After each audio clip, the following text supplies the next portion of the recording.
All right.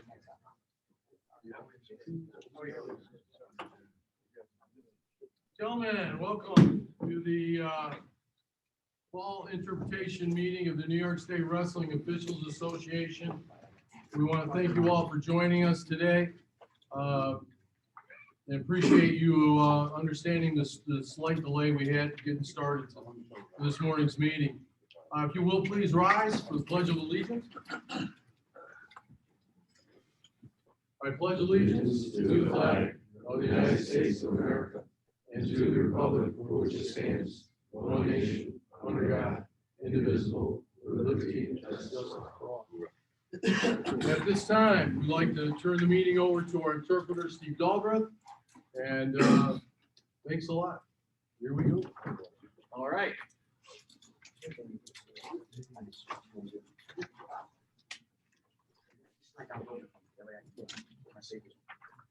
All right, we're going to start off by talking about the conversation that we had with Marty Sherman last night, just to re-emphasize what the responsibility is going to be as it relates to mask wearing for wrestlers this year because of the COVID. So the wrestlers in New York have been mandated to wear a mask while they wrestle. The wrestlers will come out, they'll probably shake hands with each other, that's not an issue, but we won't be shaking hands with any of the wrestlers or touch them as little as possible. But as far as the masks go, they're supposed to wear them even while they're competing. And if a mask comes off during competition, you are treated exactly the same as if it were a headgear. The headgear that comes off, we allow wrestling to continue until there's no significant action. We'll do the same thing with the mask. If a mask becomes too wet with saliva or there's blood on it, then we can take an official's timeout to correct that, because you know that we have a requirement that says if there's excessive bleeding on a uniform, the wrestler's given an opportunity to change that singlet to get a dry one that's free from bodily fluids. Well, the same thing would apply here. It should be a quick change, because they should have additional masks ready to go. So when this mask gets all bloody, you can get rid of it and get another one without charging them with an injury timeout or even a blood timeout, because unless that person's still bleeding, it's just considered cleanup time. So that's one situation that came up. Another thing was if it comes off during competition, same as the headgear, if they pull it off, we're not going to be if they're wrestling and they move it down, we're not going to be the mask police. It's not a violation there. However, if they repeatedly did that, that would be unnecessarily adjusting equipment. They could be subject to the rules for stalling, just like when you're unnecessarily pulling up your knee pads, or if you continually took your headgear off. But we're hoping that doesn't occur. We're going to try not to get there. But so the first few times that they do that, just tell them, stop taking your mask off. If it happens during a pitting situation, we're just like the headgear, we're going to let it go. Okay? And I'm sure as the season progresses, we're going to have additional information and requirements. We don't know what they are yet as far as what you're going to be able to do as a referee. They did say that gaiters would be allowed, not just the regular mask with the mask, but they would allow for a gaiter to be worn. We don't know yet what the limitations will be on you as officials, whether or not masks will be allowed or not. We haven't got the official notification on that. So now we'll move on to the actual rule changes for this year. Of course, as you probably already know, they were pretty limited. Hold on one second. Yes, sir. Hi there. Hey, Steve. Steve, are we raising winners? Yeah, that's a good point. Instead of at the end of the match, you just raised the hand of the corresponding color band to the person that was the winner. Exactly right. Thank you. They are shaking hands.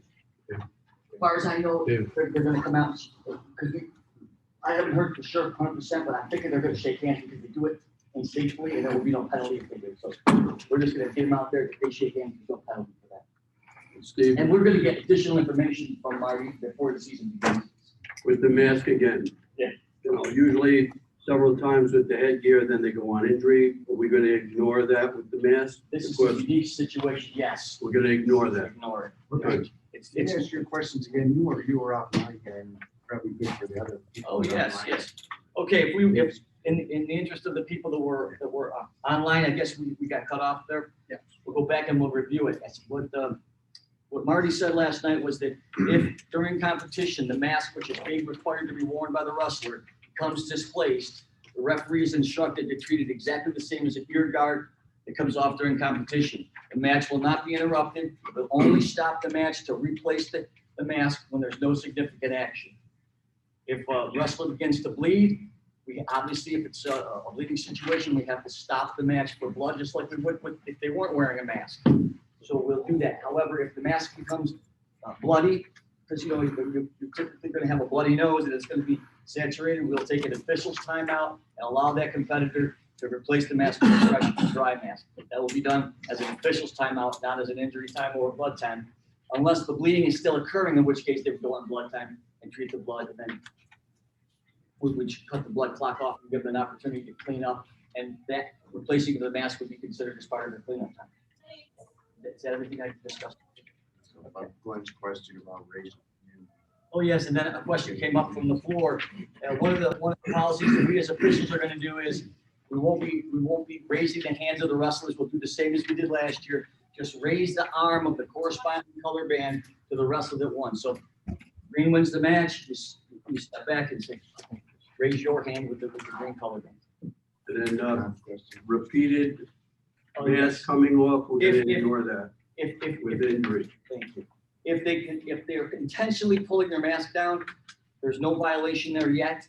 But if they do it repeatedly, it would become unnecessarily adjusting equipment, and they could be subject to the rules governing stalling. So we're hoping that we don't get to that point, but you think it's a violation, but unnecessarily adjusting equipment is stalling. So we'll call it that. All right. I think that was everything we discussed before we got cut off. So it would never fall under injury time. Would it ever fall under injury time? Yeah, the For the mask. mask? If it was continually Comes off coming during off, wrestling. we got, we're constantly replacing masks. I think we're just too unique of a territory here to do that. If it was any other piece of equipment, I'd say yes, unnecessarily with the headgear, after 2 or 3 timeouts, we do it. I think we're gonna have to be a little more patient with the mask, because this is a unique situation that we've never experienced. And I don't think people who wrote the rule book ever anticipated this ever becoming an eventuality. So let's just kind of roll with it and give them that extra few seconds. Replacing that mask shouldn't take more than a few seconds. Right. Unlike sometimes headgear replacements can take a minute, where they get it, it doesn't fit, they can't stand it. But if, I don't want to drag this out, Yeah, but go ahead. we're in a potentially situation where we've already got warning stalling for the wrestler, and then his mask comes off and that stalling cause can become a point. I mean, you better to put him on injury time. You can't make that ruling Right, just so- based on a single situation. So, Just to be consistent, we'll just consider it as a stalling violation. thank you. And that's only going to occur very, Right. it's a unique situation. It's where the kid's literally taking it off on his own, as opposed to it comes off with a cross face or comes off because his face would get spit on the mat. Okay. And I have seen matches wrestled with the masks on, and surprisingly, they didn't come off as much as I thought they Right. would. So if any of you had experience last year with masked wrestlers, it wasn't as big an issue as I anticipated as far as it coming off. Okay. The first rule change was that the National Federation is now allowing for wrestlers to wrestle up to 6 matches in a day. However, that stipulation only applies to wrestling matches that are involved in the championships for the state tournament. So if you have a match, a series of matches or tournaments that are involved to progress you to the state championships, you could go 6 times in a day. It doesn't affect the, your normal holiday invitational tournaments, any of those things. There's still a 5-match limit in a day for any of those tournaments. But if it's, and you see how it's written in here, if it's involved in the state championship or the championships themselves, you're allowed a 6th match. That would allow for those kids that maybe had to wrestle with that 6th match should not have to forfeit. And so that takes place immediately.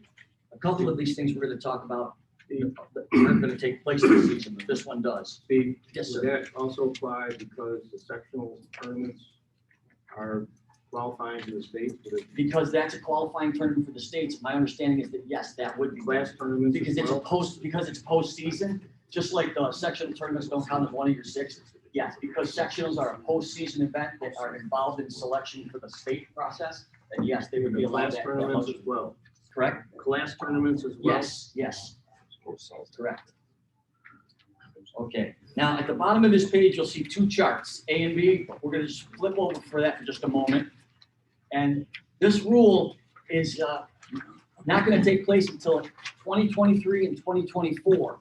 And what it requires is that each state will look at these two charts and they'll have to make a selection as to which group of weight classes they want to use. There's 12, 13, or 14 weight classes for boys and 12, 13, or 14 weight classes for girls. This won't be an issue this year in New York anyway, because we're in the second year of a 2-year experimental program with 13 weight classes, which will remain the same as they were last year. But I need you to be aware that this is coming in the future. So what the rule will require is that New York State would then have to pick boys wrestling. We're going to wrestle 14 weight classes, 13 weight classes, and 12 weight classes. All the boys will have to adhere to that one thing. You can't have part of the state doing one set and the other doing another, nor can you change in the middle of the season. Once you make that selection, you're obligated to maintain those weight classes for the rest of the season. Then you do the same thing with the girls. You take one of those three things, and if you have a state that has girls-specific wrestling, if it's girls wrestling girls, then they have this set of 3 weight classes. And it could very likely be that you had 14 weight classes for boys and 12 for girls, or vice versa, whichever works for your state. But what they're not going to allow people to do is, if you select 14 weight classes for boys, you can't say Division I boys will be 14 and Division II boys will be 12. Whatever you pick for one division, it has to be the same throughout. Because some people were confused that the girls and boys had to be the same, and it won't be that way. This year, the weight classes are 102, 110, 118, 26, 32, 38, 45, 52, 60, 72, 89, 215, and 285. So we got 13 weight classes, and we'll stick with that, and then we'll see what direction the state decides to go in the future. Okay. Again, on December 25th, those weight classes will all go up by 2 pounds for your 2-pound growth allowance. Rule 457 is the rule that used to require wrestlers to wear no more than ankle socks during the weigh-in. They're now allowed to wear any length socks that they want. Okay, so that's fine. And at the National Federation meeting, they said any length socks. However, if you look as you're going through your casebook, I think it was page 23 on the casebook, it gave an illustration. It said as long as they were below the knee, that should be sufficient. But there was no discussion of them being below the knee at the National Federation meeting. So we're not going to worry about that. If they're above the knee, below the knee, any sock length will be acceptable. Reason being is, if you're going to have a kid comes out that has a sock and you're going to tell them that's illegal, and all he's got to do is wear them down. Right? So just treat socks the same as the rule book treats socks, which is treat them as special equipment. And as long as they comply with within the parameters, which means they harder abrasive, doesn't allow for the full range of motion, and it doesn't prevent my opponent from applying legal holds. So now if a kid's got big baggy hunting socks and they're going to fall down when he's wrestling and ball up at his ankle, we addressed this years ago. You're not going to allow those. But as far as the length of the socks, let's not get involved in those picky-you things. Yes. All right, so they weigh in with the socks on, miss weight. Yep. Can they take the socks off? No. Well, in New York, they can. Okay. Okay. The National Federation would say no.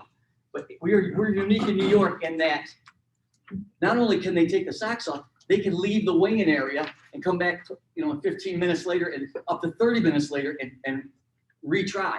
So I have to give you the New York State interpretation, and that would be, they can take them off. Because National Federation they only allow you to step on the scale, step off the scale, step back on the scale, and that's it. Or if you're in a tournament, you step on the scale. If you don't make it, you can go to each scale one time. In New York, our weigh-ins for dual meets are 30 minutes in length. So you could weigh in, be a pound over, and leave, come back in 29 minutes, and be okay. But you still have to weigh in with the proper attire, which means a legal uniform with everything, including the undergarment, with the exception of shoes or ear guard. Okay. Good question, Mike. Okay. There's your stop. Now, bad time. The committee moved a section in the bad time. under 511 subsection E, it used to say, unless a 2-point stalling call was given. And they took that out. But as you'll read my note at the top of the page. I think that was either premature or unnecessary for them to remove that. Because well, let me go back. If you have a 2-point stalling penalty, we were supposed to give their opponent the choice of position on the restart. Well, there were situations in which the restart didn't take place right away. If the stalling was on the bottom guy, we weren't stopping the match. So it might come sometime later. We're stalling bottom man, 2 points, and the match didn't get interrupted. And people, 20 seconds later were forgetting to apply that choice of position. So now the rule says, anytime there's a 2-point stalling violation, regardless of position, we're going to stop the match. And so they're thinking, well, that will never become a bad time scenario ever again. But that didn't give any consideration to the fact that there could be still human error. For example, third period, you got the top guy stalling, offensive guy stalling, warning, 2, and you stop the match as per the rule, because we know we always stop the match for the top guy. And then he gets him restarted and forgets or fails through the human error to not give that choice of position. Well, you've still got a bad time scenario because the choice of position wasn't given. Just like if you started the match after a second injury timeout and failed to give choice. So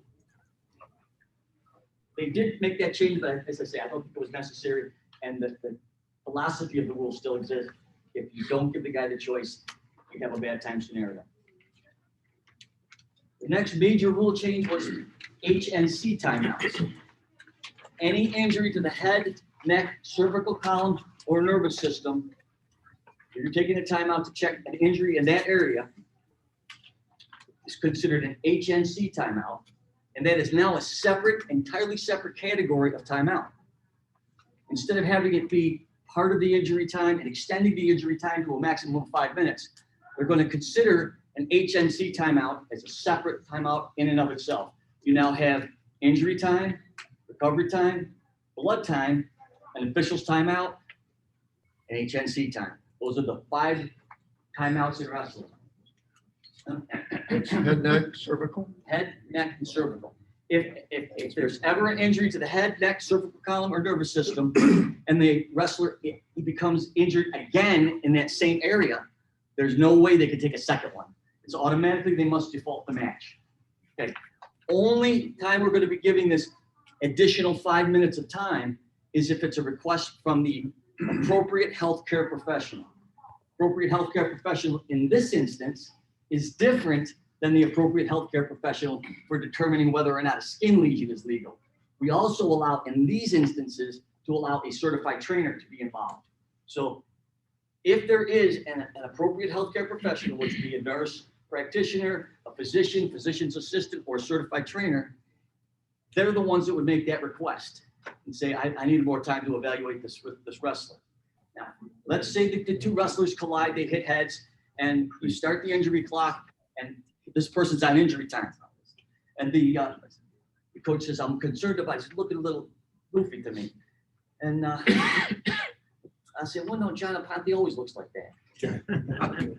So he wants to get a little evaluation. So they said, can we call the trainer over? And now if this tournament happens to have a trainer, or if they happen to have brought a trainer with them, that person could come in and they will evaluate. Now, when that happens, you look at your watch, or you look at your injury time clock, you say, okay, he was on a minute of injury time. Now we're switching him to an HNC. He gets all his injury time back. This just became an HNC timeout. So in this instance, let's say it was at the 1 minute mark. Coach says, I want to have him evaluated. The AHP comes over and says, yep, I'll take a look at this. I need more time. Giving him that time. That 1 minute goes and gets the HNC. So now he's got 4 minutes left to evaluate. But he's reinstated his whole minute and a half and his 2 timeouts for any other unrelated injuries that don't involve the cervical column and the head and neck. Okay? So it's pretty cut, because there was a lot of confusion across the nation in regards to that. And in addition to that, it's only fair, especially when you're in a tournament where there's 1 trainer and there's 4 mats. If a situation comes up where we're on the injury time and the coach says, I need the trainer to look at this kid, cut the injury clock off, wait till the trainer arrives at mat side to evaluate the wrestler before restarting the clock. That's the fairest way to handle it, because if this person's unavailable, that's not the fault of the wrestler or the coach. Okay? So we'll give them that time, and don't start the match until they're at mat side, ready to do the evaluation. Steve, Sure. but if there is no trainer.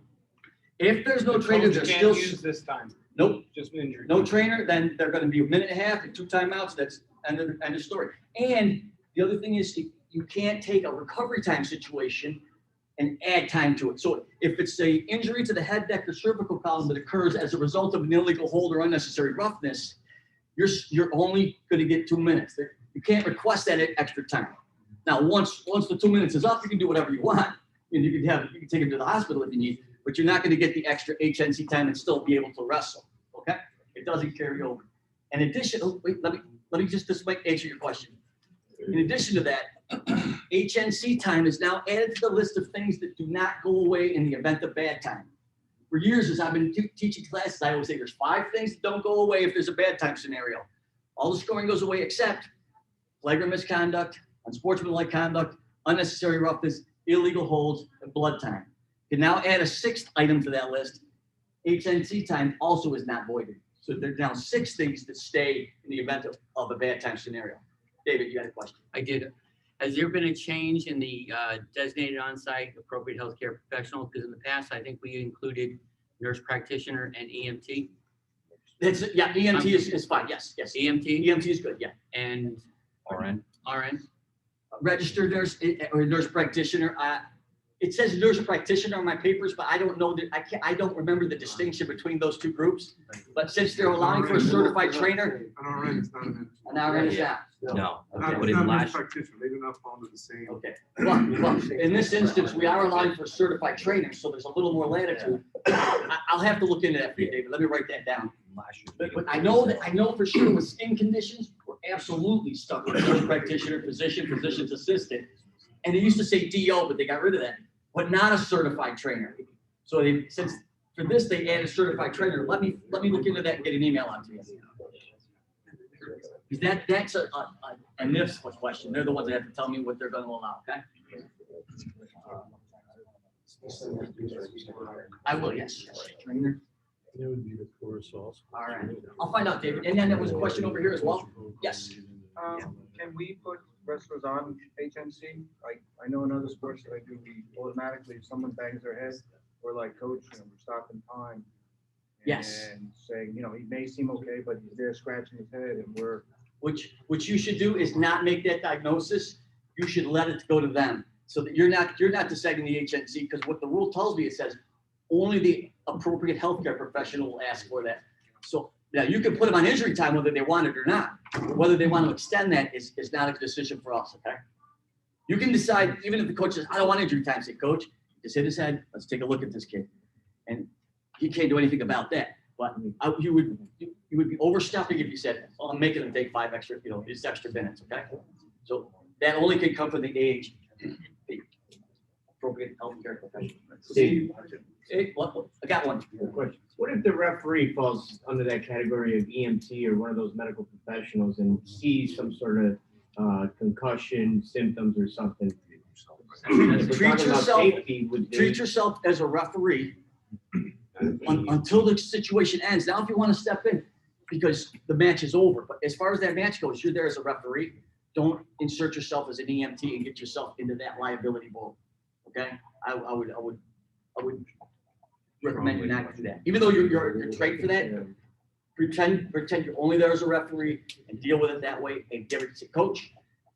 Here's you want to take a look at this guy, and if the coach says, I want to take the 5 minutes and bring the trainer over, then we'll do that. But don't do that. Don't insert yourself into that scenario. Would we be okay requesting a trainer to assess the wrestler? Just like you can force them to take an injury timeout, you can say, I'd like to have the trainer look at this, but the coach is ultimately responsible. He can say that about the trainer. Because this has happened in the past. The trainers come over without being invited and says, oh, this kid can't continue. And the coach is like, I didn't ask for your opinion. Right? So in New York, we know that the coach is the one responsible for the safety of that kid. So they're not obligated to have a trainer look at their kid. That's their option. even though they have no medical background, Absolutely, they right, can right, make yes, that yes. ruling over a medical? Yes. Now, once the match is over and we have a winner, then, medical people will take over, but the coach has that authority to say, I don't want you to look at this kid. Now, you can't force somebody to use the trainer if they don't want to in New York. Steve, Yes, going back to your scenario where two wrestlers, they clank heads. Yep. Go back. What if, we want to cover all these what ifs. The wrestler has already exhausted his 2 injury timeouts. okay. Sometimes a kid will get a little poked in the eye and you'll stop the match and he'll go like this and he's right back to go. We don't charge that as an injury timeout. So if they clunk heads, you stop the match, say, hey, are you guys okay? And they're okay, they'll go back to wrestling. But if he says no, we're done. They can't go back immediately to wrestling. What if it's a head injury? If they've already exhausted their injury time, that's a non-issue. Regardless of the injury, they'd be done for a third injury timeout, okay? Okay. So they hit heads early in the match and he takes an HNC time and he's got 1 timeout left. And he hits heads again and now it's another HNC.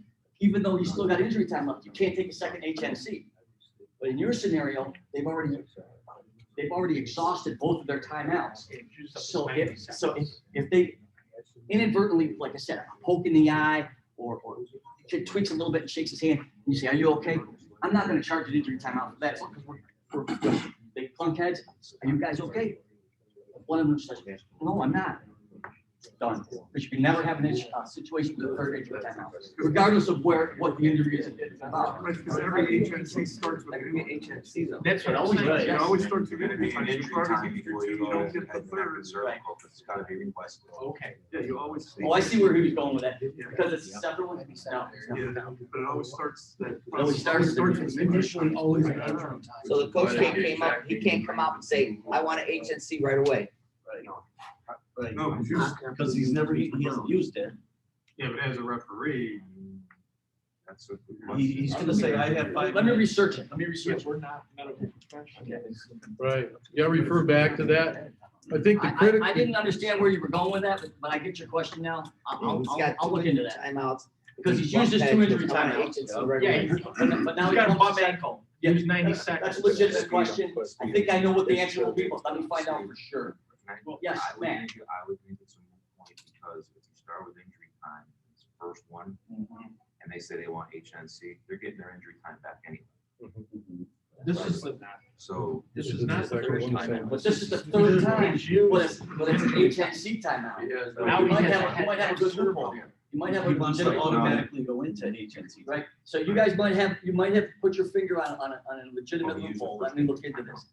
Because I didn't think of it and maybe they didn't either. Yeah. HNC. First off, Second the same one, thing. Wait, I gotta hear what you're saying.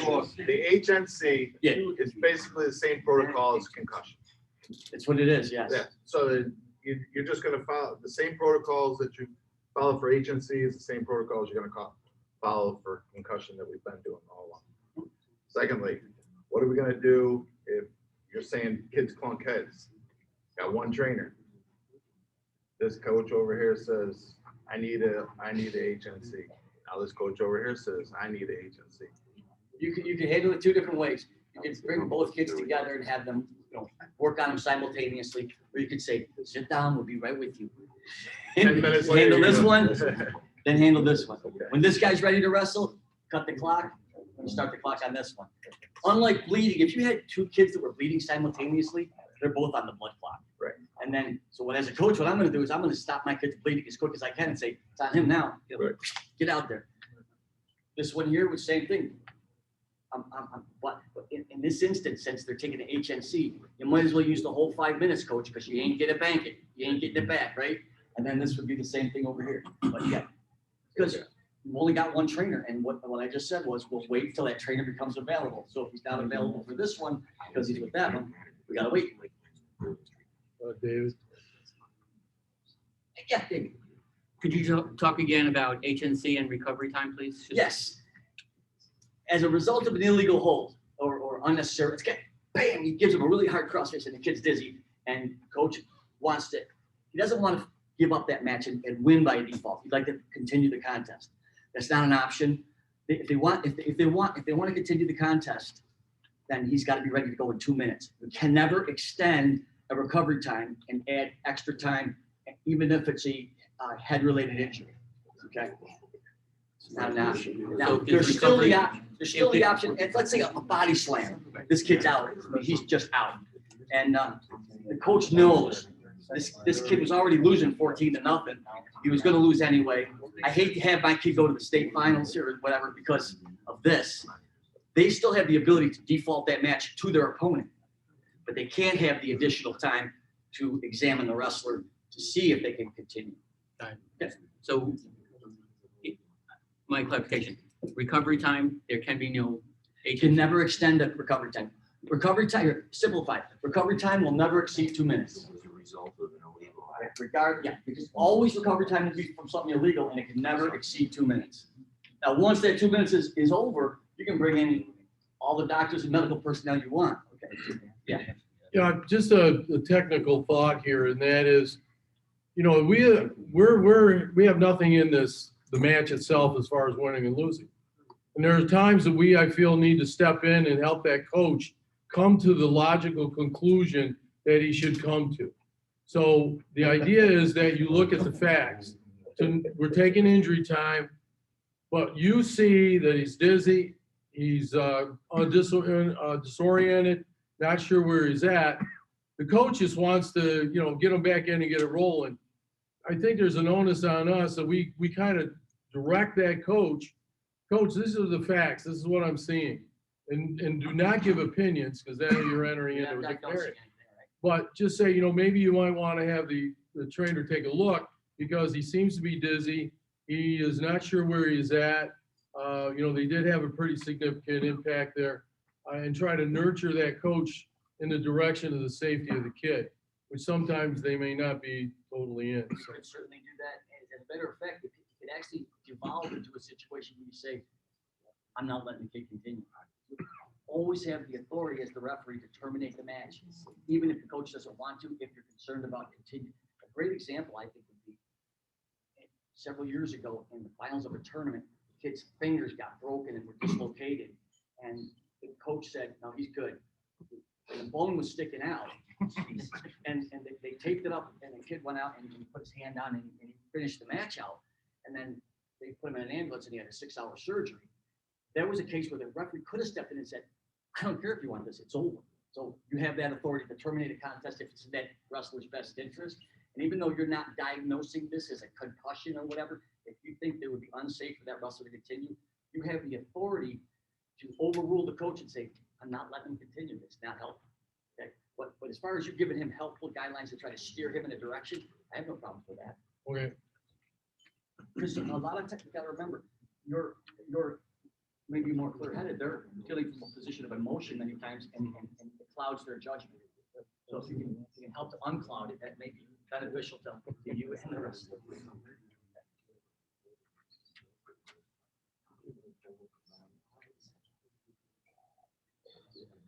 Choice of position under 631. The minor change was that they added an S where it said, this choice is not altered in case of fall, default, forfeit, or disqualification. Then someone said, well, what if it's multiple forfeits? No. So they added the S just to clarify that up to eliminate any potential suspicion of that. As far as points of emphasis goes, every year they give me a list, maybe about 6-8 items of points of interest. This year they gave us 3, 2 of which have already been covered in the earlier part of the meeting folder, so we can just skip over those dealing with weight classes, etc. And HNC timeouts. But the third thing was stalling in the ultimate tiebreaker. And that information that you're reading here, all of that is already included in your green book. But they did modify one little situation that was interpreted for us 2 years ago, and they have since somewhat altered their philosophy on it, and it has to do with a ultimate tiebreaker, and the offensive wrestler is either in a rear standing position or is in a single leg position with the foot in the air. And 2 years ago, we were told, treat it the same as you would in a regulation match. Stalling would still be called. And they said, And then once the wrestler is returned to the mat, now we go back to the rules governing stalling in the ultimate, which is very hard to get. Now they're saying it would be more consistent if the guy's in a rear standing position or has his opponent's leg in the air to give one stalemate there as well. And then you might call it a little quicker than you would have in regulation, but we're still going to give them the benefit of that one stalemate. So now instead of just, the guy that locks on an ankle or locks on two ankles or jumps into a side headlock, we will add to those list of things where they're freezing wrestling and not making any effort to change their position to improve and are just watching the clock tick. We'll add to that list of things standing with the foot in the air or standing in a rear standing position with no attempt to return. We'll always give them one of these before we give them one of these. Okay, that is not able to be edited out of the Green Book yet, so it's something we're going to have to notify our memberships of, because the Green Book is good for 2 seasons, and this change just took place weeks ago.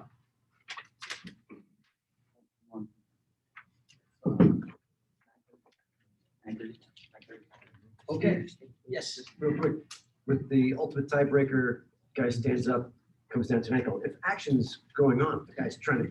if he's trying to get away, you gotta figure out the fine line. Is this guy potentially going to get away? Then I've got, he's pulling. You got to try to give this chance. This might be his best opportunity. You got to use a good judgment there. Yeah, and that's a great question. And this kid's not. It's really a tough situation you're put in. This guy got to where he wanted to get, and this guy just won't let go of the ankle. At some point, you're going to have to do this because he's not, because it's bad for the sport to have him just hanging there.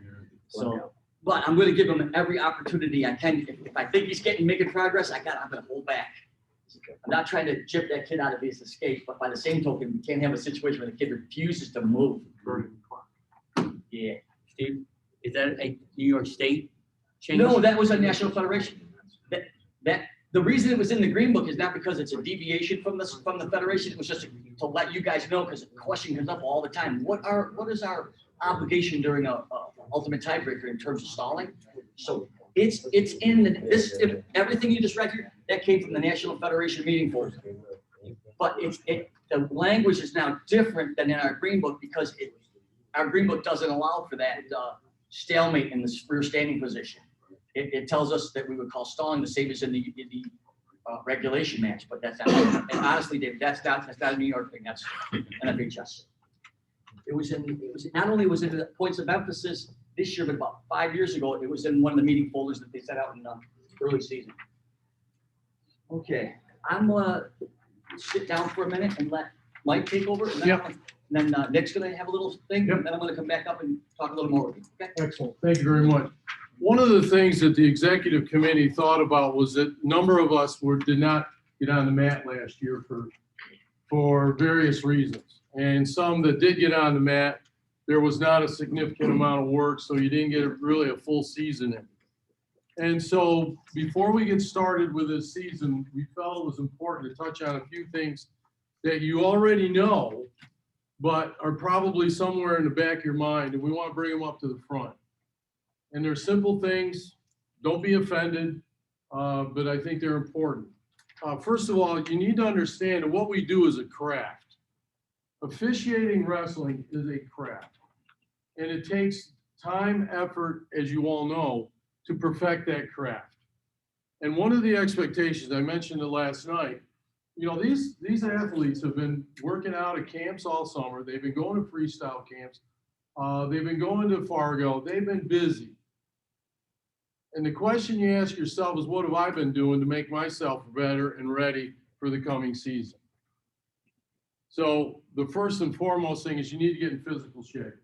Whatever shape you're in right now, work to get in better physical shape. Secondly is the mental aspect. Understand our role as officials. In many cases, we're moderators. We are just there to apply the rules as best we can. And we get ourselves as prepared as possible to do that. Part of that mental aspect is understanding the respect we should expect from and extend to the coaches, the athletes, and the fans. And I know it's difficult, been there. You got two kids that are horrible wrestlers, but they deserve your best. Do not dismiss them simply because you're not in a sectional semifinal, and it's going to be a hotly contested match. So keep that mental aspect of, I got to do my best every single time I walk out on the mat. And that starts before the season gets going. So keep that mental aspect part of it going. Obviously, you got to read the rule book. How many folks, honestly, I'm going to ask a question. How many read the case book a lot? All right, excellent. Excellent. That is an area where you can clear up a lot of questions and take the time to read the case book. Obviously, some of it is very dry. Do I need to know how big the mat is and the wrestling surface and all that stuff there? That's a lot of administrative things. I want to get to the meat potatoes. I want the infractions. How do I penalize? When do I penalize? And Steve's dealt with that. But you read the rule book, you read the case book, and Steve has referred to the green book. In our section, there's a number of coaches that have no clue it exists. So it's an opportunity to inform them. You could insult them, and thus you alienate them, or you inform them and you bring them on board with you as to what's going on in the green book. Yeah, coach, this is a little different. It's an exception to the National Federation rule, which you're very familiar with, but this is what's in the green book. And you can get your AD and get yourself a green book. On another point, make sure you look at your calendar and block out those dates that your assigner is not going to be available to call you for. Do that ahead of time. It saves a lot of time to all the assigners. And the last thing you want to do is be chasing matches. Control what you can control. We had an opportunity this summer to meet with Matt Sorchinsky, and I know some folks were there. Highly rated Division I college official, came out of New York State wrestling officials, and he said, just control what you can control. You will make mistakes. Understand that. Don't plan on it. Well, I think I'll make a mistake here in the third period. I'm gonna make a boo-boo here. But you will make mistakes, and you understand it's going to happen. So the point is, and Matt said the same thing, I make mistakes. I'm not perfect. Nobody's perfect. But I want to correct it. I want to make it. So I want to get to the table and go use the coach as a resource. Coach, what did I miss? Well, you missed this, this, and this. I've had that happen to me. You're right. God darn it. You're right. You did have the arm across the midline. Yep, I missed it. I was looking at 19 other things. I missed number 20. So there is no escape. We're going back, and he's your guys down. So then use a coach as a resource to solve the problem and come up with the correct call and get that right. And then finally, be respectful of yourself. You are training yourself to be an outstanding or as good as you can be official in wrestling. Respect the fact that you are working with some of the greatest kids and athletes in our state. It takes a lot of courage for them to snap on that headgear and walk out there and shake that guy's hand and do battle. And you respect them and respect the coaches. Like I said, I walk up and coach, what did I miss? And then whatever your physical posture you use to meet and talk with that coach. So those are just some things to put on your agenda as you prepare yourself to get ready to officiate this season and to be the absolute best you can be for those athletes that deserve your best every time you step out there. Okay. Thanks. You bet, Nick. Guys, I never really had an opportunity to speak to you guys. I asked Mike, Mike asked me to speak. For the guys that don't know who I am, and I know I tried last night to get around to meet everybody, and I'll always try to. If you can, you come to me, whatever. But last year it was a weird season, so it was tough for us to get around. And Zooming, I'm not Zooming. I'd rather have one-on-one or live. But anyway, I'm Nick Graziano, and I'm from Section 1. Been officiating for 19 years, and last year you guys graciously nominated me for the vice president. So we're moving on. But what I wanted to talk to, and I kind of changed it a little bit, because speaking to a couple of the presidents last night about recruitment.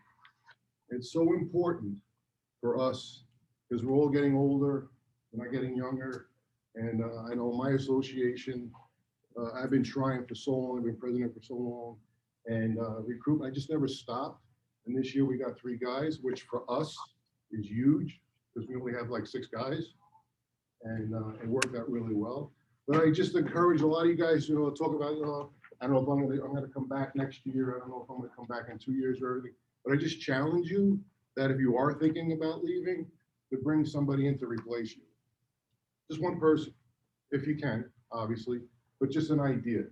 And also, I just wanted to speak about us as the association. Lean on us, call us, contact us. I've learned so much in a year, last year, even though we didn't have a season, from Frank and Fred, Mike, and it's really in depth. Our season doesn't end in February, it just keeps going. So again, like if everyone's put in for vice president or secretary, I would encourage you.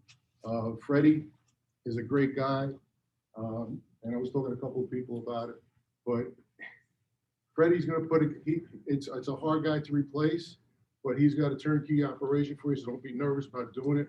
We're all in this together. We're here to help you, all the associations. I talked to a lot of guys, they're all short guys, they need guys, and that's all sports. So, but I know you guys wanna roll out of here, but I just wanna get to meet all you guys and introduce myself, and looking forward to becoming president next year. We still got this season to go through. Any questions, guys? All right, good luck this season. Good luck. Thanks, Nick. Yeah, I've been sitting here ruminating on your question, and that's an interesting thing since they've changed it to a separate timeout. It could be interesting. My gut is that they're gonna say, no, it's gonna be a third injury timeout, but it's not written that way currently, so. Yeah, appreciate your questions. It helps us to learn stuff. Well, I know since we had a really compromised season last year, let's go back over and the rule changes that were implemented for last year. We did it by a Zoom meeting, but I want to go, and we do this every year because, but especially in a year in which we didn't get an opportunity to participate that much. The weigh-in changes were pretty dramatic last year. As you can remember, we now allow, or we required males and females to weigh in together. And in order to accomplish that, that meant they had to have on proper attire, which meant for the boys, they had to wear a suitable undergarment as well as the singlet or the compression shirt and the shorts designed for wrestling, or the compression shirt and the compression shorts. And for the female contestants, they had that same obligation with the additional requirement of having on a suitable undergarment that covers the breasts. And that could be a sports bra or a shirt of some kind. So that was cool. And it also opened up the weigh-in so that male referees could now weigh in female contestants, which in the past it was very gender specific.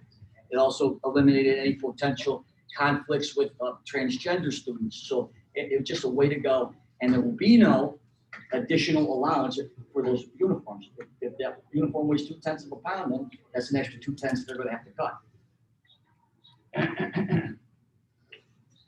All right, now, one of the questions I get is, what if the kid weighs in and he's wearing just a singlet, then he comes out on the mat and he's got on a doublet, or he's got full-length tights, or he weighs in with full-length tights and then takes them off. That's okay, as long as they have a legal uniform on at the weigh-in, and then another completely different uniform on at the meet. It's okay. They because some teams they'll start off the tournament in a particular singlet, and then the finals they change. That's okay, as long as it was legal.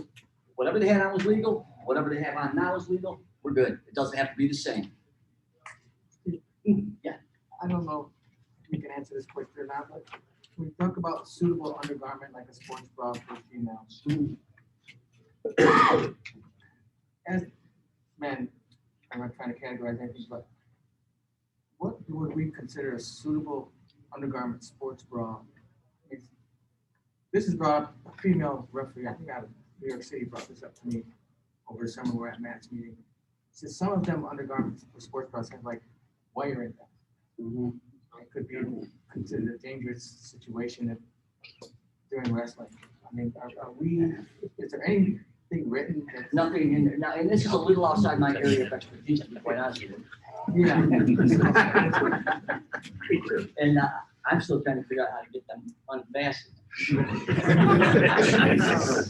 But seriously though, there's nothing I know about, and I'm guessing it's underwater this area, and probably really not presenting any tremendous injury hazard to the opponent. I'm just guessing any more so than maybe the fastener on a headgear clip, so maybe it's an overreach to think that it would be a problem, but no, it's not a discussion that the rules committee's probably even been comfortable with having. All they just want to know is just, please, we don't want any exposures out there that are gonna.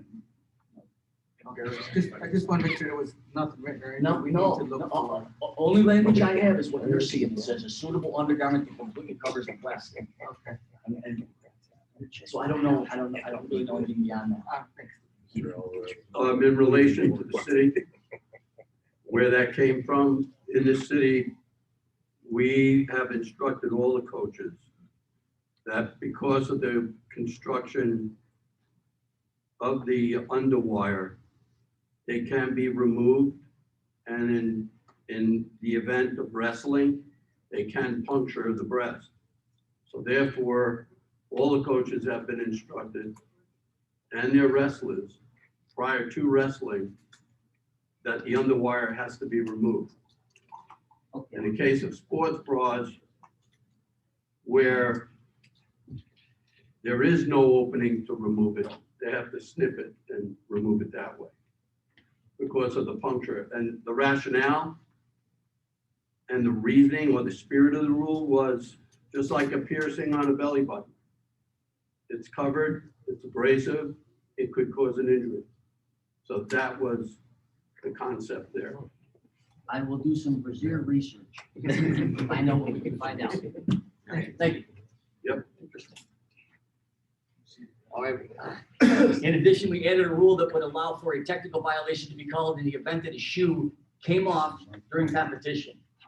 And so unlike when the shoe comes untied, which is a stalling violation, if the shoe comes off while the kids are wrestling, that is a technical violation. Go technical violation, 1 point to the opponent, start the injury clock, and that wrestler has to use their injury time to put the shoe back on.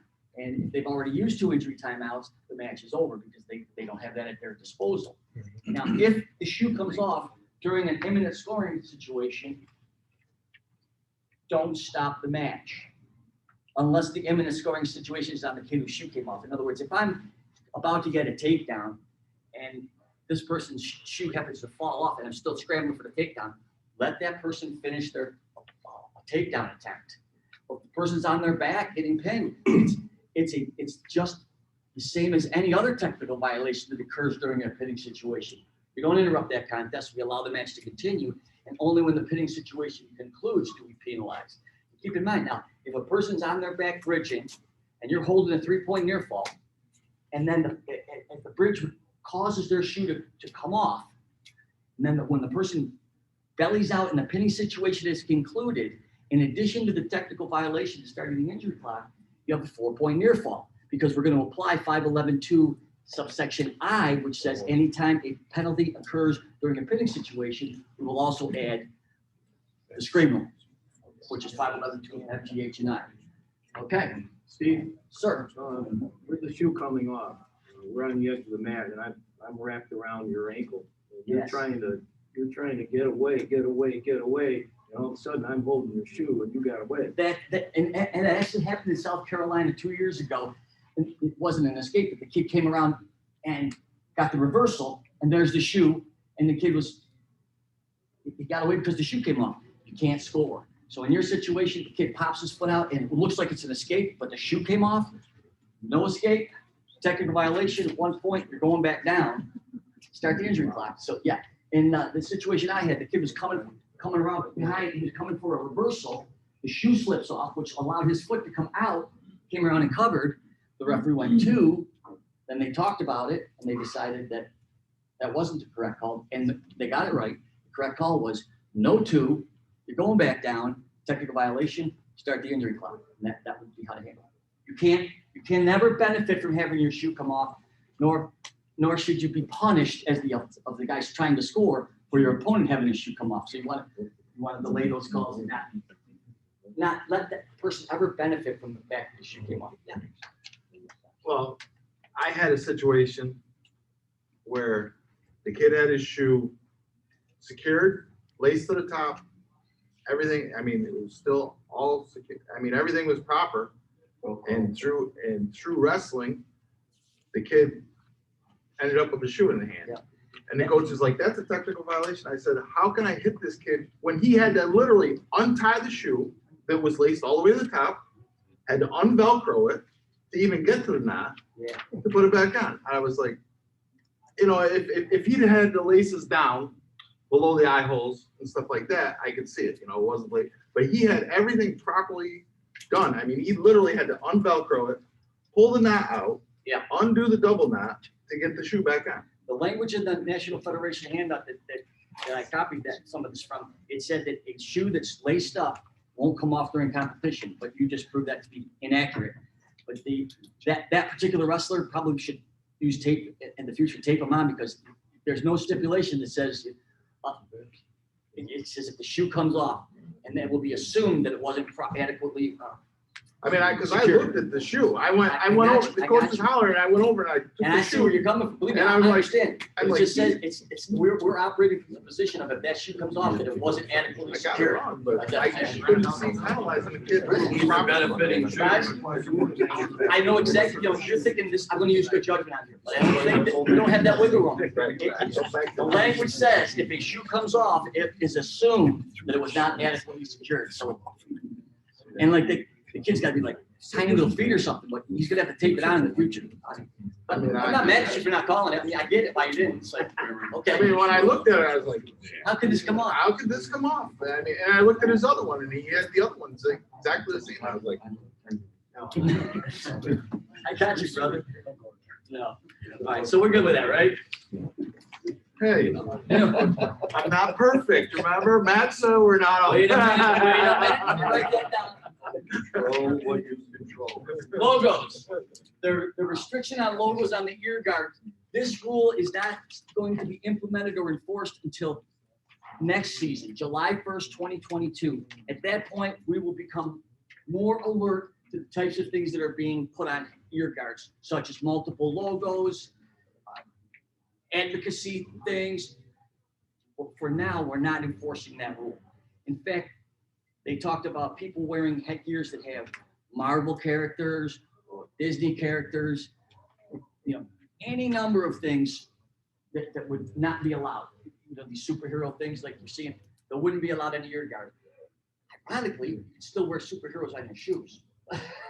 Go figure. But, and you can wear logos and stuff on your mask at this point. But we're not going to get wrapped up in this at all. Just if your guard's legal, it's legal. But there is one little stipulation I have to put in there because this is a rule change that no one ever brought up as a rule change, but it was noticed 2 years ago in the casebook. There was a casebook scenario and it said a wrestler reports to the mat with stickers on their ear guard. Is this a violation? Ruling, no, stickers on the ear guard is legal. Okay. Last year, and reading through the casebook, I noticed that they had changed that. And without putting in a rule change at the front of the book, they actually changed the language to be completely opposite that. Now in the casebook this year, as well as last year, it says a wrestler reports to the mat with an ear guard that has stickers, or it has stickers placed on the ear guard representing the number of pins that they've been earned, or it has a commemorative sticker on their ear guard. Would this be legal? In A and B, it would be illegal. Stickers on the ear guard now is completely verboten. Can't do it unless it's a commemorative sticker with state authorization. So, but again, we're not, this is craziness. That was added in there without any notification to, they completely changed the ruling. So, Steve, I'm really not concerned with stickers. I'm concerned with stickers that cover the hole. right.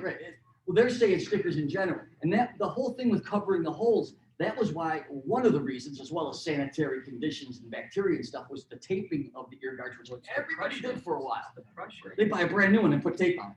But yeah, because the concussion can hurt your ear. That wasn't their thing though.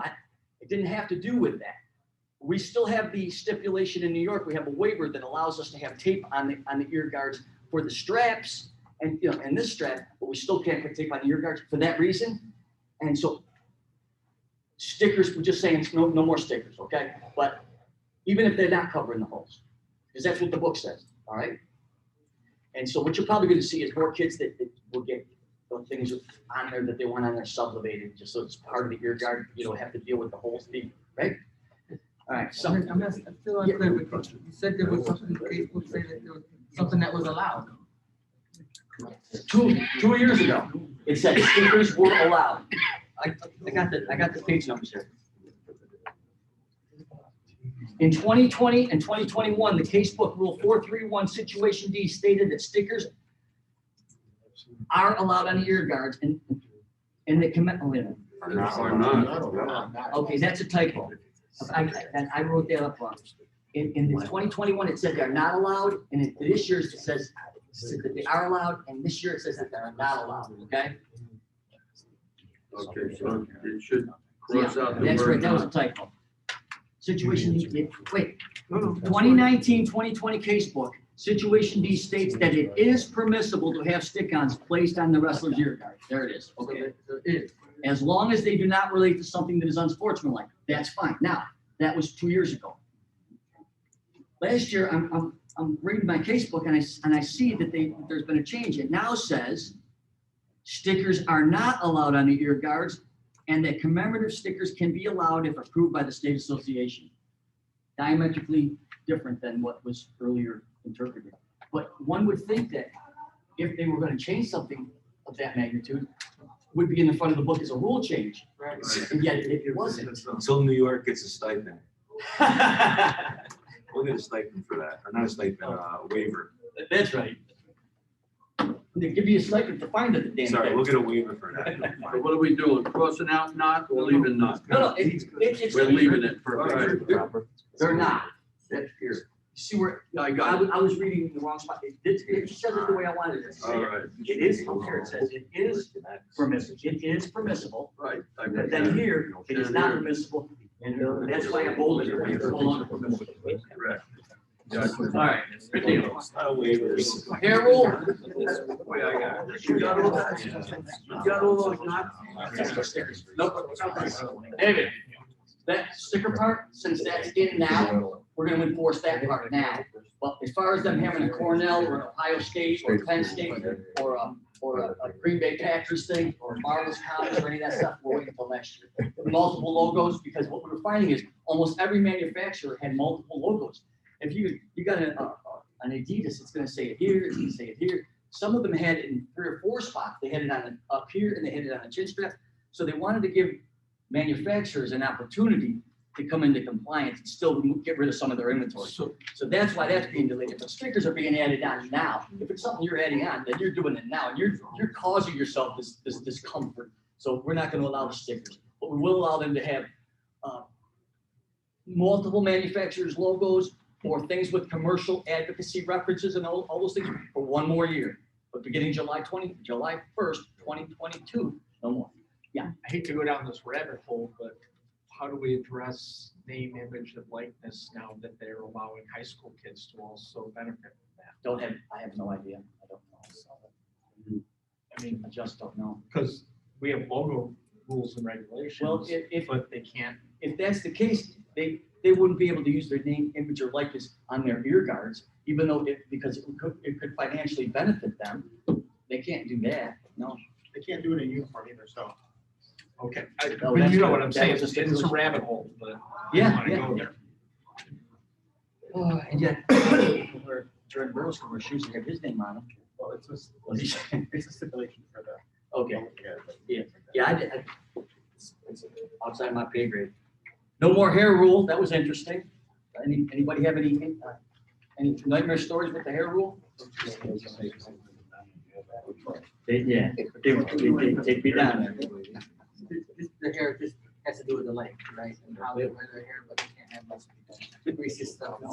They still can't have greasy substances. The rules for facial hair still are in place as far as wearing a face mask, but they can have their hair in a ponytail, a braid, a bun, long hanging down as long as they want. And interestingly, if you grab that hair and pull it, it's unnecessary roughness. But if your hair becomes entangled in a normal wrestling maneuver, then that's too bad. Tough beats. You should have got hair transplant.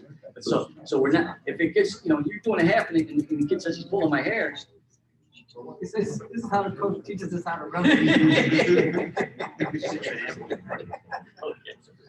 We're old guys, man.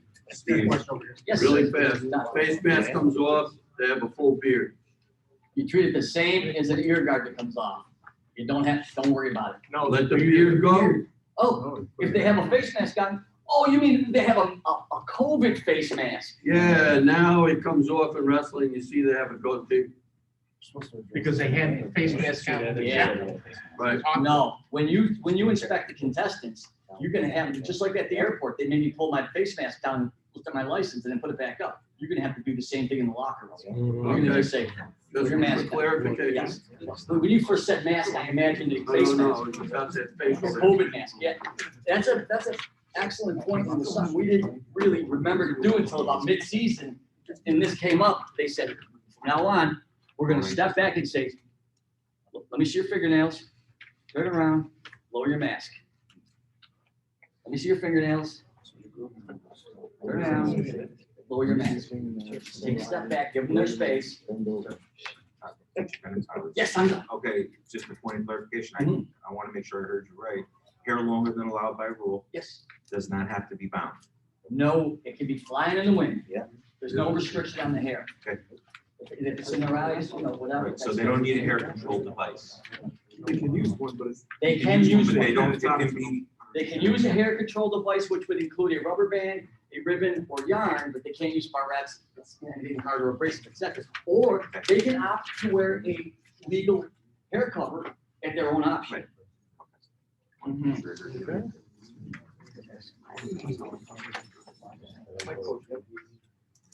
Okay, a few more minutes. That's end of the meeting folder. Is there any questions from the floor before I go into this next deal? Okay, I want to talk a little bit about unsportsmanlike conduct versus misconduct. Sometimes it gets misconstrued and people aren't really fully up to speed as to how to distinguish between the two. Misconduct on a coach is when they come to the table and request that the match be stopped when there's no significant action. They have a conference with the referee. And during that conference, they can ask for a clarification. They could say, is the score correct or whatever? And that's fine. That has nothing to do with misconduct. That's just asking a question about the score. But if they come to the table, as I just described, and then they feel that you misapplied a rule or they're questioning your judgment, that's when you have your misconduct rule come in. That's not unsportsmanlike, it's a misconduct. Of course, the violation for the first offense, the penalty is a warning, followed by a 1-point team point deduction. On the second offense, a 2-point team deduction. On the third offense, as well as the removal of the head coach. Now, because it says the removal of the head coach, some officials have misinterpreted to think that only the head coach can go to the table. The rule says when a coach goes to the table to request that the match be stopped. A coach implies any coach, and the misconduct is charged against the coaching staff. So, assistant coach A goes to the table, says you misapplied a rule. At the end of the discussion, it is determined that no rule was misapplied. Coach A, the assistant coach A goes back and sits down, and the coaching staff now has a warning. Later in the same tournament, Coach B comes to the table. At the end of that discussion, it turns out he was questioning judgment. We have a 1-point misconduct penalty on the coaching staff. Now Coach C, later on in the same tournament, comes to the table, requests that the match be stopped. We have a discussion. Turns out, no, I didn't misapply the rules, sir. Now that's the third violation on the coaching staff. And at this point, the head coach hasn't been to the table one time, but now he's got to go. And the removal from the premises is only for the remainder of the day, not the event. And that next day, when that coach comes back in a multiple day event, they start over with the whole day starts over. So we go through that sequence of penalties again. Unsportsmanlike conduct against a coach can occur during that same time element if the coach goes to the table and then behaves in an unsportsmanlike manner. There's an assumption on the part of the rule that when they go for a misconduct violation to the table, that they're going to be professional about it.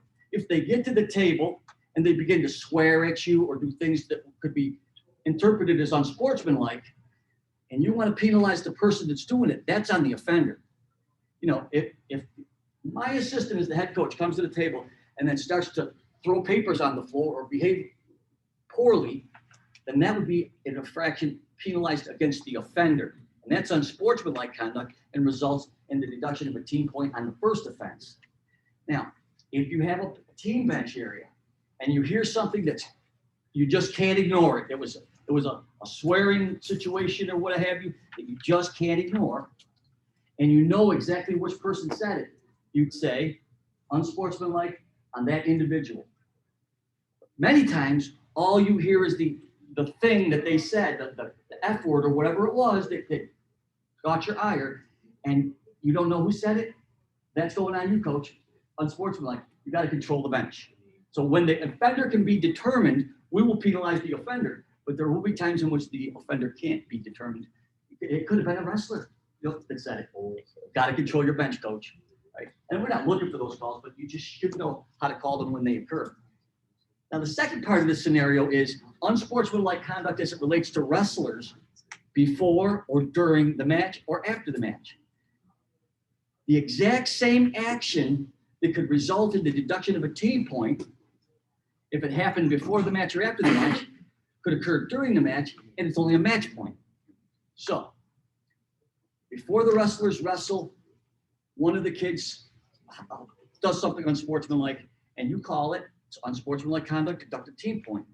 But once the match starts, and the start of the match is from the time that they properly report to the table until the conclusion of wrestling, until that occurs, in that time frame, that's a match point. Even though he did the exact same thing. He said a swear word here before the match. Now he says a swear word, and it becomes a match point. So now, if the situation occurs where at the end of the third period, the buzzer buzzes and the match has been decided because one kid has more points than the other and we're not going to overtime, the moment that clock buzzed, that meant wrestling had concluded. Now the kid gets up and he's dissatisfied with something and causes an unsportsmanlike act to occur. That's a team point because that, you have to remember what the definition of the match is. The moment that clock expires and no overtime is necessary, no more additional wrestling, the match is concluded. I bring this up because there could be a case where the winning wrestler he pins the kid. The pin ends the match. The winner then gets up and hits the kid. Now you've got a flagrant misconduct violation. Maybe something happened during the match that really ticked him off. So he thinks, I'm going to take care of this. He punches the kid. Now, unlike what we would do 10 years ago, now you have a situation where flagrant misconduct occurred. You got flagrant misconduct, deduct 3 team points, deduct the pin. You can't get that pin. Those 6 points go away, but you don't win. Okay? Because the match was over when the pin occurred. And there are 2 different cases, in the casebook, there are 2 different scenarios like that.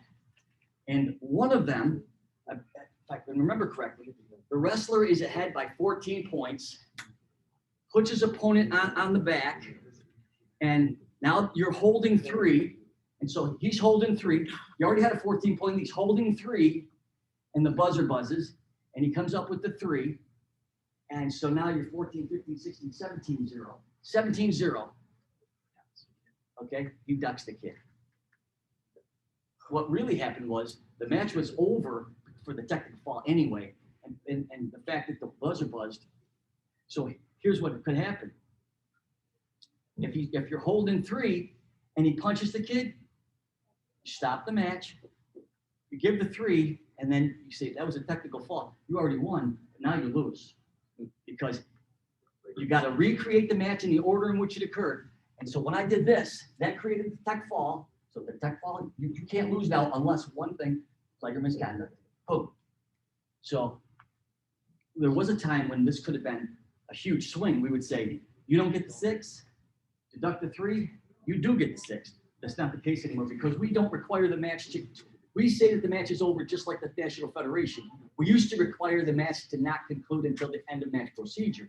And as some of you will remember, that caused some problems. And Steve, the losing wrestler progresses to the losing side of a They bracket. can go backwards, but they can't go forward. They're still they lost this match. But whatever the results of their having lost would have been, they still get to do that. Yeah, they progress backwards, yes. Yeah, is that a thing? Can you progress Yeah. backwards? Dave, I think this is one I called you about. So Yes. you did confirm, say, so if it's an individual tournament, he gets that flagrant misconduct after the buzzer. Yep. He is disqualified and loses all his points for that whole The tournament. whole tournament. But if it was a dual meet tournament, That's the only he only exception. loses that match. Yep. So if he Good had point. 4 other matches and won it for his team, you can't take that away. That's right. because- When you say in a bracketed tournament, that if that situation were to have occurred, and imagine in the finals this happens, and this kid just loses it. This wrestler would lose all the points they had earned earlier in the tournament. The exception to that would be if this occurs in a dual meet at a dual meet tournament, the only points that you could erase, other than the 3-point team deduction, would be the points that wrestler earned in that particular dual meet. Imagine the complexity in scoring that would create if we went back and retroactively tried to adjust those other match scores.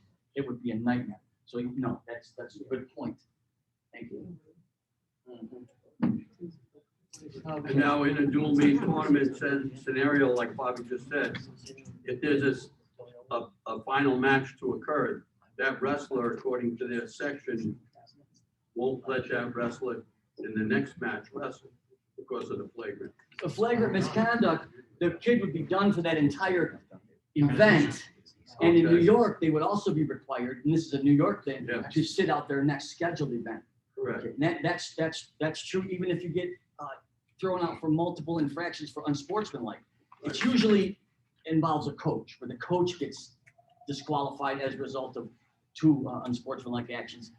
But that's unique to New York, and then other states have it as well, but it's not in the federation book, but there is a stipulation in New York. If you're disqualified due to multiple acts of unsportsmanlike or flagrant, you must sit out your next scheduled contest. Okay. I want to just briefly touch on out of bounds. I'm going to be sending a video to my new videographer here. I didn't have the technical know-how to do this, but Scott's going to be able to do that for us. And I'll send you a more detailed version of this. But I'll give you a Reader's Digest version of out of bounds. Under Rule 515 under definitions, it describes certain scenarios, and it says an out of bounds occurs when there are no longer 2 supporting parts in bounds. Those 2 supporting parts can be 1 supporting part of each wrestler or 2 supporting parts of 1 wrestler. And that is a complete change in philosophy from when we started refereeing.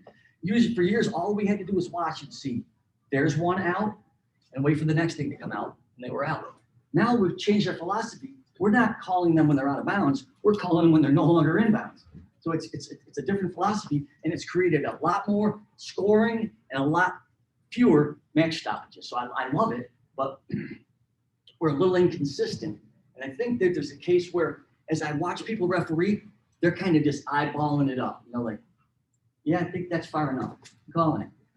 The out of bounds rules, if you really, really study it, it should be as precise as it is in football, in baseball, and other sports. It's not something that we should be guessing about. And yeah, we're going to get it wrong once in a while, but we need to work in a direction that gets us to more accurately call out of bounds when it should be occurring. Now let's look at out of bounds and supporting parts. You first have to determine in any situation, what are the supporting parts in this position in which these kids are engaged. So if they're on their feet, it's pretty obvious that there's a foot, there's a foot, there's a foot, there's a foot. As long as 2 of the feet from one guy or 1 of the feet from each guy are in, we're golden. The other thing that can happen is they could be in one of those bent over, hands on the mat position. In that position, the hands also could become part of this equation. You could have a wrestler be completely out of bounds in a rear standing position, and the opponent's hands on the mat here. And by rule, those 2 hands became those 2 supporting points. They're still in bounds.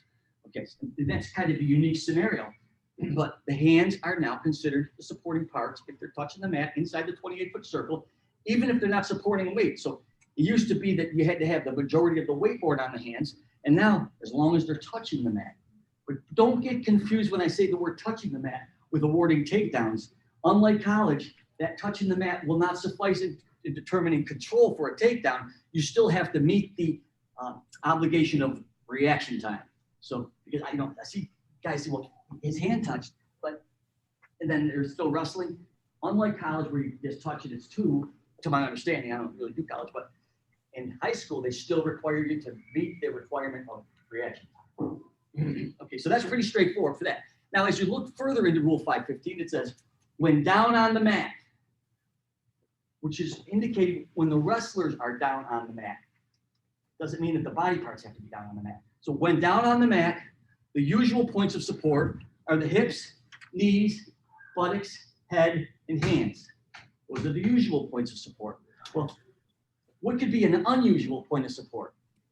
An elbow, or, and this is really that unusual, shoulders or scapula. It's not on that list yet. There's an awful lot of times when you're down on the mat and your shoulders and scapula become your supporting points. So if they're down on the mat, wrestling, in most situations, we're going to consider those body parts to be their supporting parts, not the feet, including the toes and heels. So when the guy, Dave, I'm going to have to use you, bud. Okay. Thank you, Dave. Am I my back again? Yeah. If I could have got my opponents to do this in high school, I would have been a state champion. Okay, so we're down on the mat here and we're extended out on the mat. Right now, even though I'm down on the mat, I could consider this foot to be a supporting point, because if you look in the green book, it says if the foot is being used in a position which typically associated with trying to stand up. And I wanted to try to illustrate the fact that this is different than being here in this position. Here, if David's sitting out of bounds right now, wrestling could continue as long as my knees stay inside the 28-foot circle, okay? As we start to move this way, you're watching and those hips, my hips cross, then my knees cross, and we don't have to wait for the feet to come out. And the rationale from the rules committee was, if we wait that long, there's a very high probability that the wrestlers are going to be on the floor. You can't have that. So we're going to say down on the mat. In those scenarios, the feet are not the supporting points, even though they are supporting the weight. The knees become the supporting points, and that's true whether they're on the mat or above the mat. So when I hit the floor and we start to wrestle and we're in bounds, and as we move toward the out of bounds area, even though my knees are up, as soon as they cross, we're out. Okay. Now, the rule book describes that position as when the defensive wrestler is on their back and the offensive wrestlers' feet are in and they're supporting points. We let wrestling continue until the knees come in. But the rationale didn't really describe just that position. There are a multitude of positions in which you could be stretched out on the mat like that and he not be on his back, lay on your belly. We are just in much jeopardy of going on the floor here as we were when he was on his back. So down on the mat, consider the knees as the supporting points. Now, it also says in a pinning situation, the defensive wrestler's shoulders and scapula become their supporting points. In a pinning situation means their shoulders break 90. It doesn't say in criteria. So as Dave's in criteria here, he's at 45, that's criteria. But all he has to do to be on his back is break 90. So he's at 90. As soon as his shoulders break 90 to the mat, we're going to stop. All this stuff is no longer supporting points. Only thing in my head is his supporting points are his shoulders and his scapula. It goes on to say that in this position, any part of the shoulder or scapula becomes all of his supporting parts. So as we were saying, this was the inbound side. I'm out of bounds, and right now I'm saying this with the following proviso. There's a lot of mat here. I'm not hitting the floor. The floor is not going to be part of this equation. If my feet touch the floor, I got a different call. But in this situation, I'm here. I'm still on the mat. I'm not touching the hardwood. All that has to be in of David here is a little bit of that shoulder, because not only does he have two supporting points in, he's got all his supporting points in, because that shoulder became all of his supporting points. And that would be true whether the shoulder was on the mat or above the mat. Those are the two times that we have the exception that the part that's being your supporting point doesn't have to touch the mat. Imagine if we said, in order for your shoulders and scapula to be your supporting points, they have to be touching. Every time this guy went from here to a high bridge, I'm not gonna make you do it, okay? Now it's his head, now it's his feet, now it's his head, now it's his feet. I can't put you in that position. So once they break 90, concentrate on the shoulders and scapula, because you're not gonna have it be, as he goes into that high bridge and his head's out, but his 2 feet are in, or his 2 feet gonna be supporting point, no. We're gonna stick with those shoulders and scapula. That will be considered as the supporting points as provided by the rule. Okay, there are other times when you're not in that half Nelson, squeeze it with the knees facing down, following the Peterson rule. You're here. My butt is inside, I'm good to go, right? As I travel toward the out of bounds side, wait for the knees to go outside the 28-foot circle. Once they cross, we're out. Now, if I hit the move and we end up here and my knees are in, that's 2. If I hit the move and we're counting back and wrestling can continue. Now, if I hit this exact same move, say he's in control, I hit the reversal, we land, boom, right here. And you're gonna give 2, but my knees are out. No problem, it's 2. But because my toes finished in, or actually my feet finished in, because the feet include the toes and heels, we're in, but by rule, excuse me, we're out, but I do get to score by points. So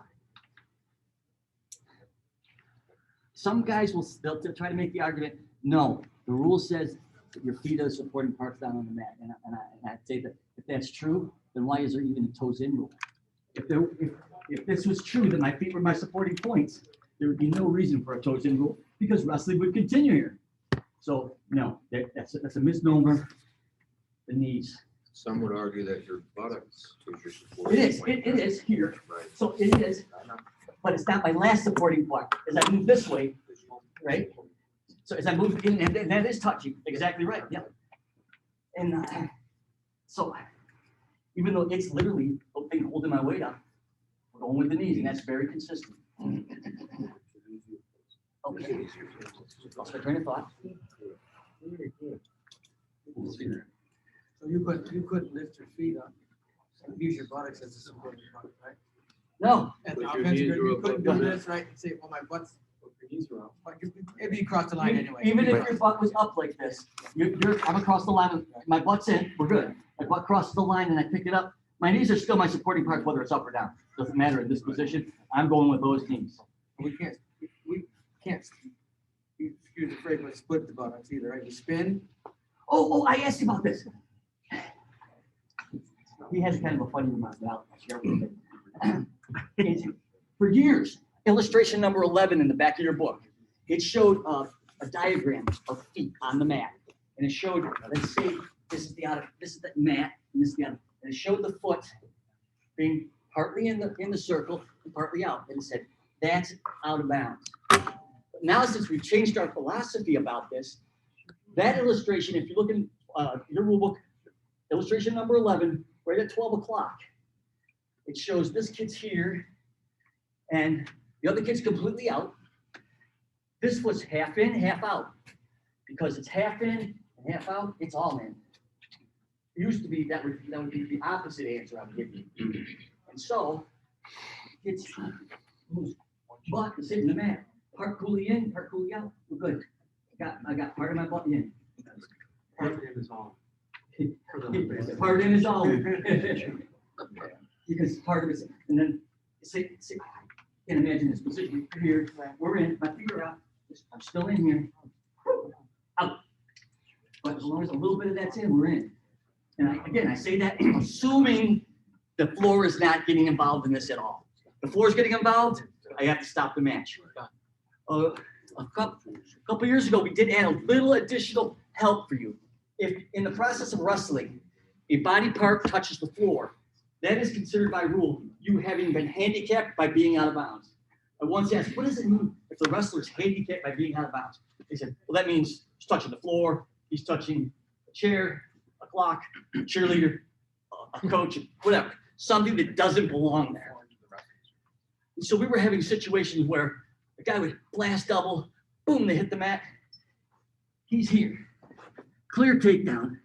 And then as this kid hits his butt, his hand goes, boop, and touches the floor, touches the floor.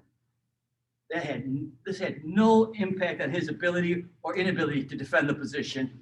We have to call out of bounds because he's touching the floor. We have some judgment now. We can go two out of bounds. For years, we couldn't give the points because that hand was touching the gym floor. There's the mat. We couldn't give it. But if, in your opinion, this had no bearing on his ability to defend the position, and the same thing happens. Come here, kiddo. Pretend that we're on our feet and I hit a headlock and you throw your feet that way. Throw your feet over so that, there, boom. And his foot rolls over and touches that floor a little bit. He's touching the floor, you gotta stop the man. But at least you can award the points. Steve, move back to over here. Is it okay? What? You rolled out of here. So, Rolled out of bounds. Frame. You don't mind. Let's do this all day. now, I hit on the edge of the mat, I hit a maneuver, and I put Dave here, and his feet hit the floor, a chair, a cheerleader, anything that's not supposed to be on the mat. The only thing that's supposed to be on the mat is me, my assistant, and these two guys. All right, I have to, by rule, stop the mat because he is, quote, handicapped by having a portion of his body out of bounds, touching the floor. Okay, even though I'm still meeting, I'm completely in bounds here. All right. So, in that case, if that was for a takedown, I would get the takedown. Can't get the back points because there wasn't time to count. He didn't scream out, but his feet were hitting the floor. So I got a takedown. I can't get the back points because he hit the floor. Another thing is, if you interfere with the wrestlers and it causes them to change. I saw this happen. Just stand up a minute. I'm the referee. Turn around. He's wrestling Jordan Burroughs. Jordan hits a double on him, and he hits me because I'm slow. We end up here on the floor. He's right here. I saw this happen. Two. I'm like, are you kidding me?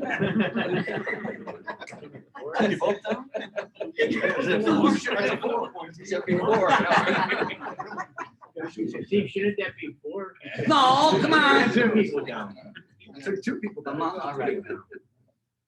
Steve, is the same thing gonna apply if there's a gym wall there, a lot of small Yes. gymnasiums? Any obstacle, like I said, because that's not supposed to be there.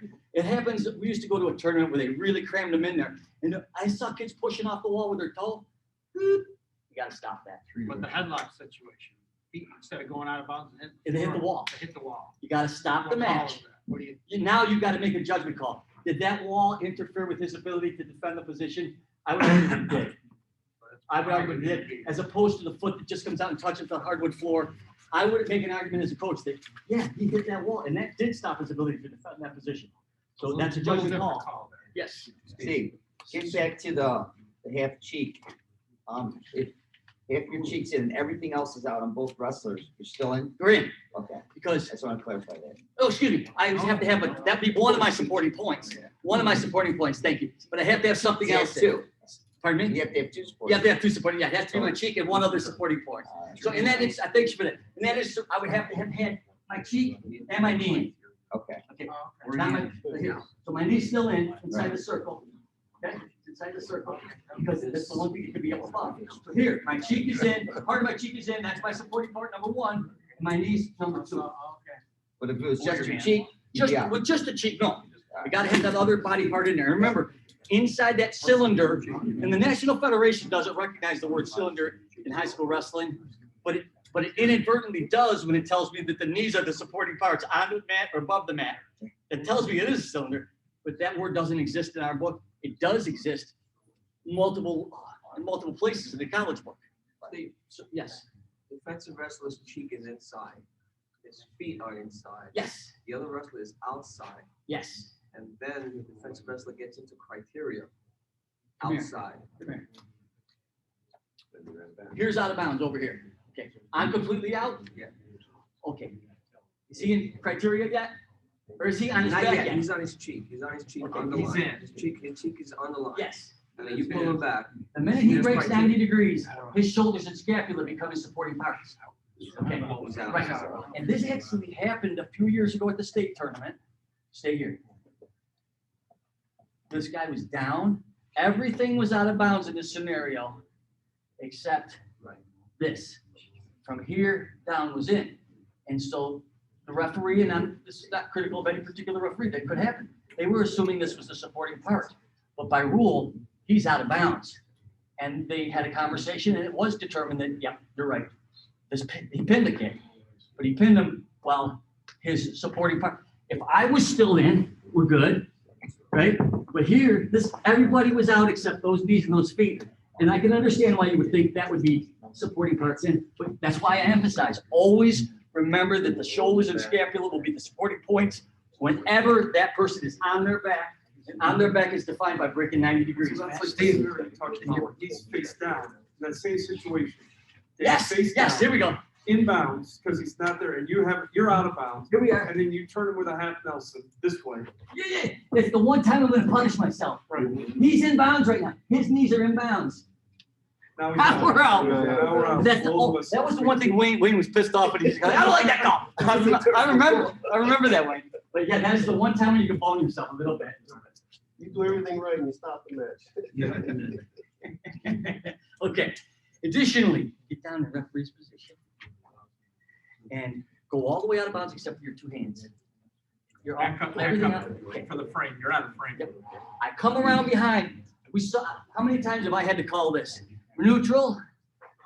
We're out. Still neutral. Not anymore. Those hands are the supporting points. Not only do I get my takedown here, we can continue to wrestle. What I would do is train my kids to pick this hand up right away. But because that's a situation where it has to be touching the mat. The stipulation for not touching the mat are the knees or the shoulders and scapula. Other body parts that say, it says right in there, which are in contact with the mat. So, and that's it. And honestly, kids don't think of that. And if they do, God bless them. Right? So, as soon as we come behind, man, how many times have you had to call nothing here? And yet now we can get, oh, the other thing is elbows. There you go. Still in. Oh, I haven't. Elbow in a hand. Dave, spin around. Hey, how about a head? Come over here. Bridge. Close to the head. Okay, now put your head on the mat and put one of your hands back. Got two supporting parts in. Head says hips, knees, buttocks, head, hands. Now you're out. Now you're in. How about no hands? Just the head. That's only one thing. Only one supporting part. It's only one supporting part. It's got two cheeks. Hips down. Okay. Yes, sir. Like, we get Yeah. interference somehow. Guys, got a guy in a pinning combination, work for a pin, and criteria, but suddenly they roll up a different direction, come in contact with me, Yes. causes the wrestler to go back on his back. You should stop the contact. Stop. Yes. Because you have changed the, you have potentially changed the outcome there. Yes. It's good. And every one of us is going to get caught in that because you don't see them coming. If that happens, you got to stop it. It's like almost like an inadvertent whistle. You can't let this continue. It really made an impact in that match. Anything, any other questions? Yeah, I have a much more thorough version of this coming, so don't panic. When I have two wrestlers that can do the things that we need to do, it'll be a lot clearer. Another question I get asked about is the wrestler who goes for a quick stand up off the whistle, or he does a stand up, and the hands are here, and the other guy, he's locked on the body.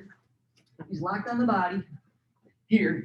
Now, he goes, as he feels this guy coming up, but don't leave your hands touch, just your fingers. He feels the guy coming up, and he knows he's coming up, but he's not in a position to look at those hands. He knows the guy's coming up, and he locks. And he does that a split second too soon. Stay out of it. He can't see that those hands are still touching. He knows the guy's coming up. Now, if I did this, keep him down. If I did this, yeah, that's a body lock. But if he's coming up anyway, and I lock split second too soon, don't be that guy who shows, oh, you lock him. Remember what the reason for the locked hands rule is. Okay, what is the spirit of that rule?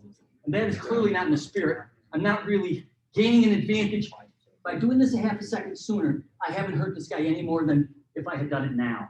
Okay, so let's not be over officious in that particular position. And while we're on the subject of locked hands, if I were in control of David, let's see, how did this work? I'm in control. Did you reach back to grab a headlock? Now, I'm still in control here. And he puts me here, and I go here. What do you got? Yeah, it gets missed a lot. Not by anybody in this room, but by those. And I can understand why you missed it, because you're typically seeing that position from a neutral, and it's perfectly legit. So you know that's the counter. You want him to do that. In this particular instance, he's already established control. Sit on your butt. We're neutral. I'm getting into this guy. We're neutral. Come back. Okay. He's here. He hasn't broken 90 yet. No. We're neutral still. I haven't even given the points yet. Go ahead, lock around my body. He's defending the position. I could do this all day. But if we got in the same position while I was in control, I'm in control. We scramble, we end up here. Body lock. And the argument's going to be, oh, no. You can't call that a body lock. That's a pinning combination. He was in a bear hug. The bear hug maybe is a pinning combination, and it's legal from the feet because they were legal when they were on their feet. But the rule says when you lock your hands, they must already be in criteria. So the locking hands rule says interlocking or overlapping the hands, fingers, or arms around the body or both legs, with or without arms included, is a technical violation unless the defensive wrestler has the weight entirely on their feet or has met near fall criteria. Since he hasn't met near fall criteria, I put him in criteria. Can't let it happen. Similarly, come up here, get a seatbelt wizard. Seatbelt wizard. Yep. I'm in control here. And I step up with your outside foot. Here, I'm in control. He doesn't have his weight entirely on his feet. So when offensive wrestler does this, what do you got? Yeah. And again, you're so accustomed to seeing this from a neutral, it can escape your attention. Got to remember, I'm in control here. And here, unfortunately, this happens. If you take the guy off his back, and now you got to have a conversation at the table, and then we get back to misconduct. Okay. All right. Anything else, guys? Good meeting. I think we all got some stuff. Let's have a good season. Good to see you all again.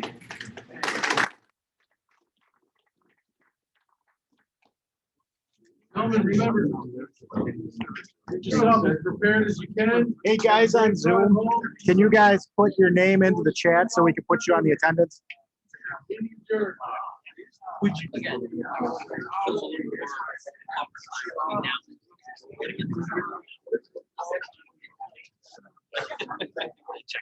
everybody.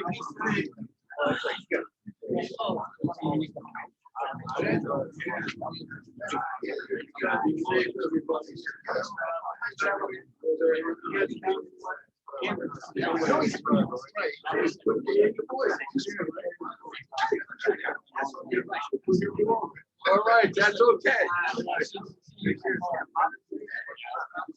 Yeah.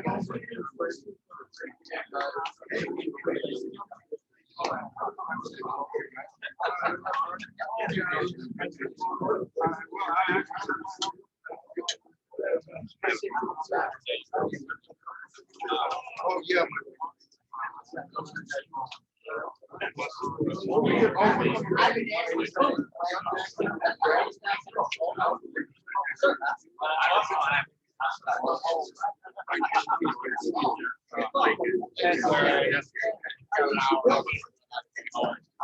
See you later, Cowboy. See ya.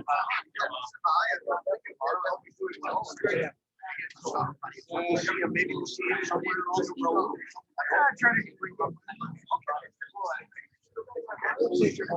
All right, good deal. You gotta get your